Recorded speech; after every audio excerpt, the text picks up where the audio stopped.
Hi, this is Nevin Williams. I'm a mortgage loan officer, and today's video, what we're going to talk about is acceptable sources to be used for down payment funds.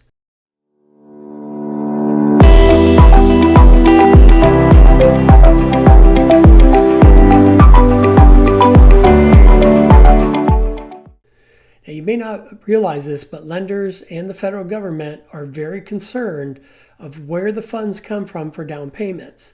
And it's really two main reasons. The first reason is money laundering. Unfortunately, criminals like real estate transactions because they're able to launder large sums of money if they're able to get away with it, right? Because when you purchase property, we're talking about tens of thousands or even hundreds of thousands of dollars, depending on the size of the transaction. So the federal government always wants to know, where did the money come from? If you think, you've got money in a safe and you can just take that money out and go, ta-da, here's $60,000, here's my down payment. Unfortunately, we cannot use that for down payment funds because we don't know where the money came from. The second thing that they're looking out for is they want to make sure that it's not an undisclosed debt. And what I mean by that is, I'll give you a scenario. Somebody wants to buy a house, they get turned down because they don't have a down payment. So they go to maybe a peer-to-peer lending place, or they go to a bank and they get a loan for the down payment, and the loan cannot be used for down payment, but they don't tell the loan officer it's a loan. And they go, ta-da, here's my money, here's my down payment, and it came out of my bank. Well, loan officers are required to get at least 60 days bank statements. And if they suddenly see this big deposit get dropped into that bank statement, they're going to ask, where did that come from?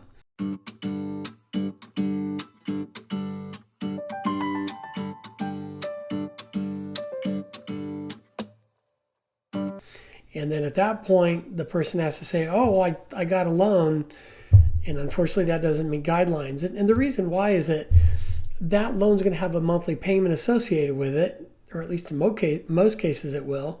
And if it does, that could impact the person's ability to make their monthly mortgage payment.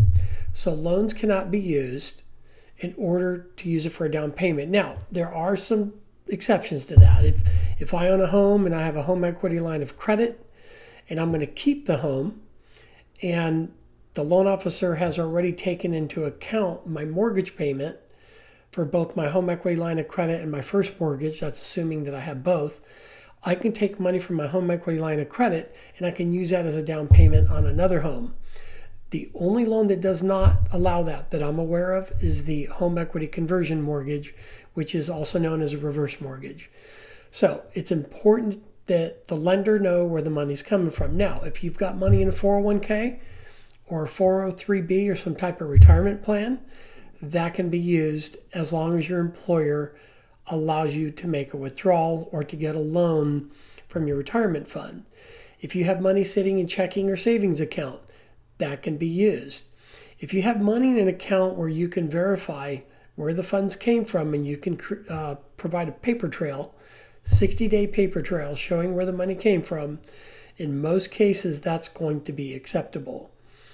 If you have assets in crypto, it can get a little bit difficult because they really don't provide statements, if you will. And so people try to provide screenshots.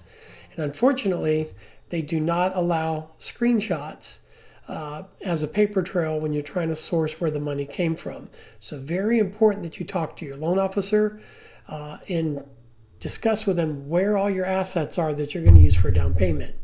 Now, if you're in the case where you're going to get a down payment from, let's say, a grant or some type of a bond, or the county or the state, then you don't have to worry about the paper trail because the lender's going to have all of that information from the grant program.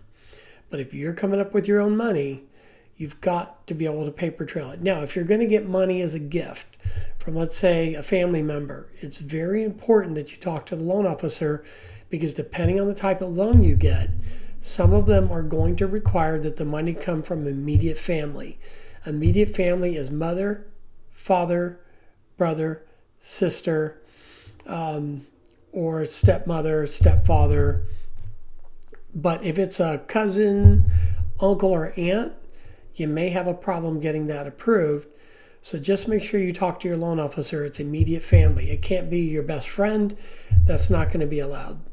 If you have any questions, reach out to your loan officer. You can also leave comments down in the section below, and as I read the comment, I will answer. Appreciate your time.